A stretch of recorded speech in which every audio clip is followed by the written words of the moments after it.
पूर्व केंद्रीय मंत्री सुरेश पचौरी चुनाव प्रचार के आखिरी दिन मुरैना आए।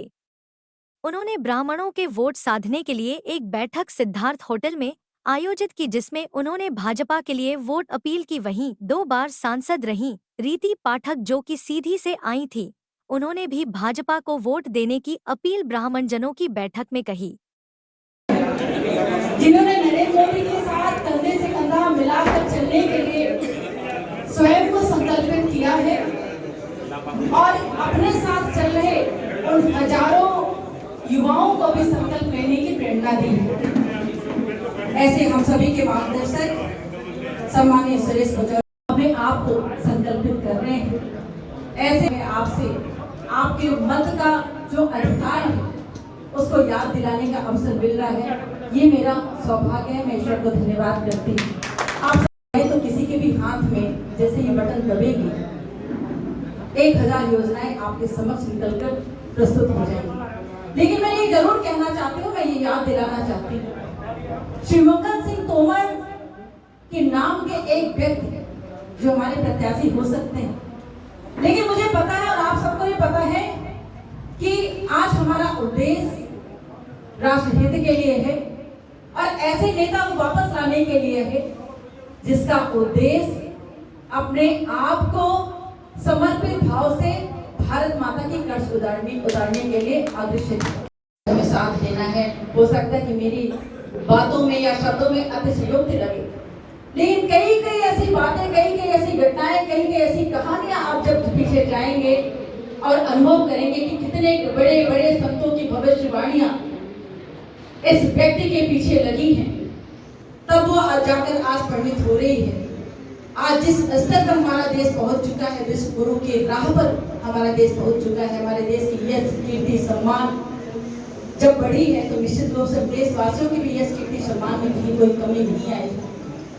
आज 550 वर्षों की प्रतीक्षा, जब किसी टेंट में रामलला की प्रतीक्षा में हो कि कोई महापुरुष आएगा और एक इमारत का निर्माण करेगा जिसे हम मंदिर कहते हैं और उसमें मुझे प्रवेश करवाएगा, ये प्रतीक्षा पूर्ण होती है हमारे ऐसे संत के माध्यम से जिसका नाम नरेंद्र दामोदर मोदी हो। धार्मिक संस्थानों को पुनर्निर्माण पहले भी हो सकता था। रामलला को प्राण प्रतिष्ठा कराकर मंदिर में प्रवेश पहले भी कराया जा सकता था। बहनों के लिए 33% आरक्षण देकर राजनीतिक रूप से सम्मान पहले भी दिया जा सकता था। अरे गरीबों को पक्का मकान तो पहले भी दिया जा सकता था। गरीबों को यह आश्वासन तो पहले भी दिया जा सकता था कि चिंता मत करना, घर में कोई बीमार होगा तो 5 लाख रुपए का की व्यवस्था करने वाला ये तुम्हारा बेटा जो 72 साल का है, ये नरेंद्र मोदी है। ये पहले भी कार्य करा जा सकता था कि घर में जब चूल्हा जले तो वो चूल्हा निःशुल्क जले, गैस चूल्हा हो या निःशुल्क राशन हो, इसकी व्यवस्था तो पहले भी कराई जा सकती है। अरे देशवासी, देश के मध्यम वर्गीय या गरीब परिवार में रहने वाले एक लोग। नंबर 1 कि प्रबुद्ध समाज आज क्या सोच रहा है, जिसमें ब्राह्मण समाज प्रमुख है और अन्य समाज, और आज देश को प्रधानमंत्री के रूप में किसकी जरूरत है। जहां तक प्रबुद्ध समाज की बात है, ब्राह्मण समाज की बात है, हमारे यहाँ ये कहा जाता है ब्रह्म जानियति सब ब्राह्मण, जाने वो ब्राह्मण है।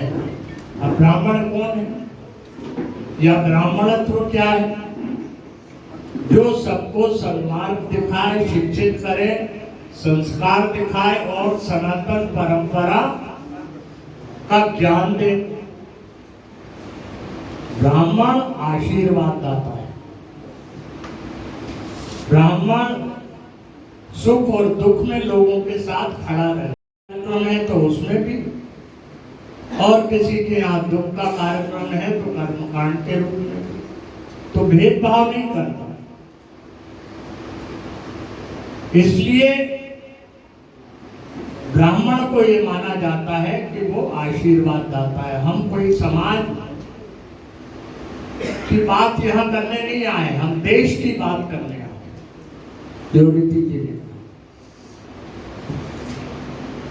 देश क्या सोच रहा है, देश में क्या गुजर रहा है, देश की क्या परिस्थितियां हैं। साथियों, मुझसे लोग पूछते हैं आपने कांग्रेस को छोड़ी, तो मैं उनसे कहता हूं मैं कांग्रेस में क्यों था पहले ये पूछो। मैं इसलिए था कि कांग्रेस जातिवाद से ऊपर उठकर बात करती थी। पंडित नेहरू ने कास्टलेस क्लासलेस सोसाइटी की बात की थी। इंदिरा गांधी ने नारा दिया था, न जात पर न पात पर मोहर लगाएं। राजीव गांधी ने मंडल कमीशन में ये कहा था कि जिस दिन इस देश में जातिवाद को उभारा जाएगा उस दिन इस देश में बिखराव आ जाएगा। अब क्या हो रहा है? हम किसी के विरोधी नहीं है।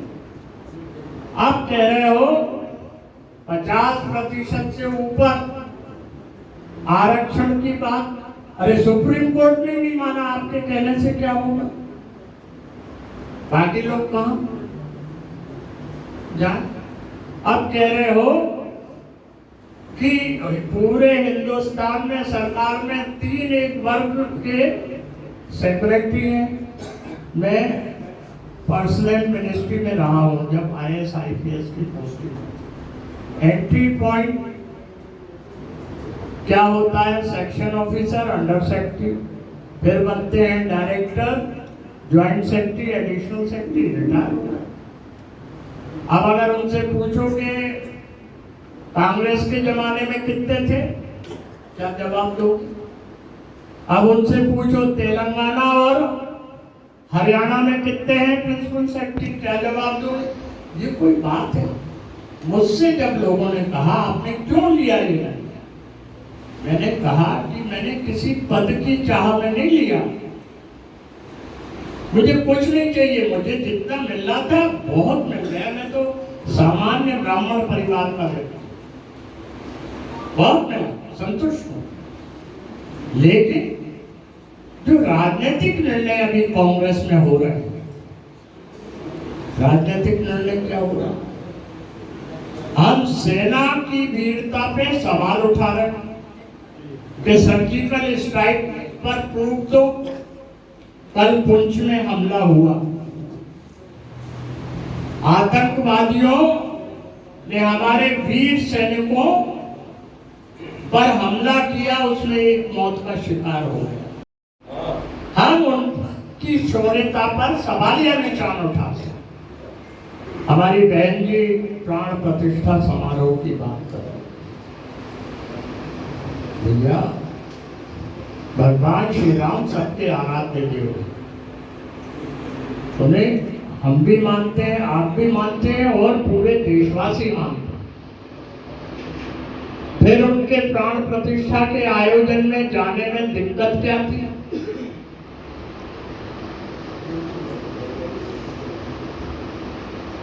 एक वक्तव्य वीर मध्य प्रदेश के बंटाधार नेता कहते मुहूर्त नहीं है। क्या बोलते? मुहूर्त देखने का काम पंडित सुरेश पचौरी का है, आपका है कि नीति जी का? अरे अभिजीत मुहूर्त था 22 जनवरी को, द्वादशी तिथि थी, मृगशिरा नक्षत्र था, उत्तरायण सूर्य में था। अब क्या मुहूर्त देख रहे? और भगवान श्री राम की प्राण प्रतिष्ठा में मुहूर्त देखा जाता है। हम उनके यहाँ होके आए, हमने लोगों से कहा कि बोलो इन्होंने क्या कहा था, मुहूर्त नहीं है, ठीक है गलत, तो पूरी नीचे से आवाज आई गलत बोला। हमका गलत बोला तो उनके साथ अब गलत करो। प्राण प्रतिष्ठा के निमंत्रण पत्र को जिन्होंने ठुकराया उन्हें तुम ठुकराओ, और ये देश की जनता ठुकराए। के चुनाव में क्या बातें हैं कि देश का प्रधानमंत्री कौन बने? नीति जी ने उज्ज्वला योजना की बात की, प्रधानमंत्री ग्रामीण आवास योजना की बात करी, किसान सम्मान योजना की बात करी, संबल योजना की बात करी, और अब संकल्प पत्र में 70 वर्ष से ऊपर के लोगों को 5 लाख रुपए तक का फ्री इलाज की बात करी। कांग्रेस ने क्या बोला? बहुसंख्यकों को हम तवज्जो नहीं देंगे। बहुसंख्यक कौन है? आप हैं, हम। क्यों नहीं दोगे भैया? फिर तवज्जो किन्हें दोगे? पाकिस्तान का एक पूर्व मंत्री किसी की तारीफ कर रहा है, अरे हिंदुस्तान का तो कर लेगा। ये हो क्या रहा? इस समय देशवासियों का मन बना हुआ कि फिर से इस बार प्रधानमंत्री मोदी जी को बनाना। देशवासियों का मन बना हुआ है कि भारतीय जनता पार्टी की सरकार बनने जा रही है, तो भारतीय जनता पार्टी के उम्मीदवार को जिताना है। रही बात यहाँ से भारतीय जनता पार्टी के उम्मीदवार तोमर जी जीत के जाएंगे श्रीमंगल, तो वो ताकत किसको देंगे? मोदी जी को देना है। मोदी जी को प्रधानमंत्री बनाना है। इसलिए हमें भारतीय जनता पार्टी का साथ देना। हमारे एदम सिंह भैया जब मैं प्रदेश कांग्रेस का अध्यक्ष था, तब हमारे कार्यकारिणी में थे। से कहते थे, निर्भीकता से कहते थे। तो सवाल ये नहीं है कि मेंबर पार्लियामेंट कौन बनेगा, सवाल ये है कौन सी पार्टी का व्यक्ति बनेगा। सवाल ये है कि चुनाव के बाद देश का प्रधानमंत्री कौन बनेगा। ये नहीं है कि भैया ताकत कौन मिलेगी, कौन को श्रेय जाएगा ना। इस समय तो जैसे अपना अर्जुन का एक लक्ष्य था ना, तो अपना लक्ष्य है कि एक विकसित और सुरक्षित राष्ट्र की कल्पना को पूरा कर रहे हैं। अंतर्राष्ट्रीय स्तर पर मोदी जी का नाम है, और ये बात मैं इसलिए कह रहा हूं कि आज भारत की साख बड़ी है। मैं डिफेंस मिनिस्टर रहा हूं। डिफेंस प्रिपेयर्डनेस के मामले में भारत देश संपन्न हो चुका है, ये मोदी जी के रहते।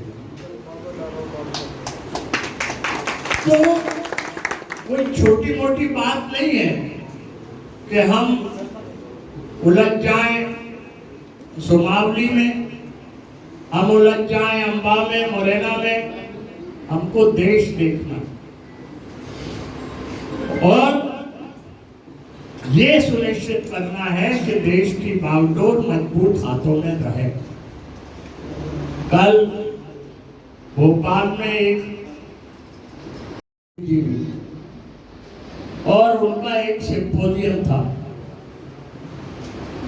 उसका नतीजा ये निकला कि देश का प्रधानमंत्री आज की हालात में मोदी जी से उपयुक्त कोई नाम प्रधानमंत्री के लिए नहीं है। कौन बोल रहे हैं? मोदी जी। तो ये प्रबुद्ध जनों की बैठक है। तो ये प्रबुद्ध जन क्या कह रहे हैं? फिर इस बार तो मैं अपनी बात को विराम दूं।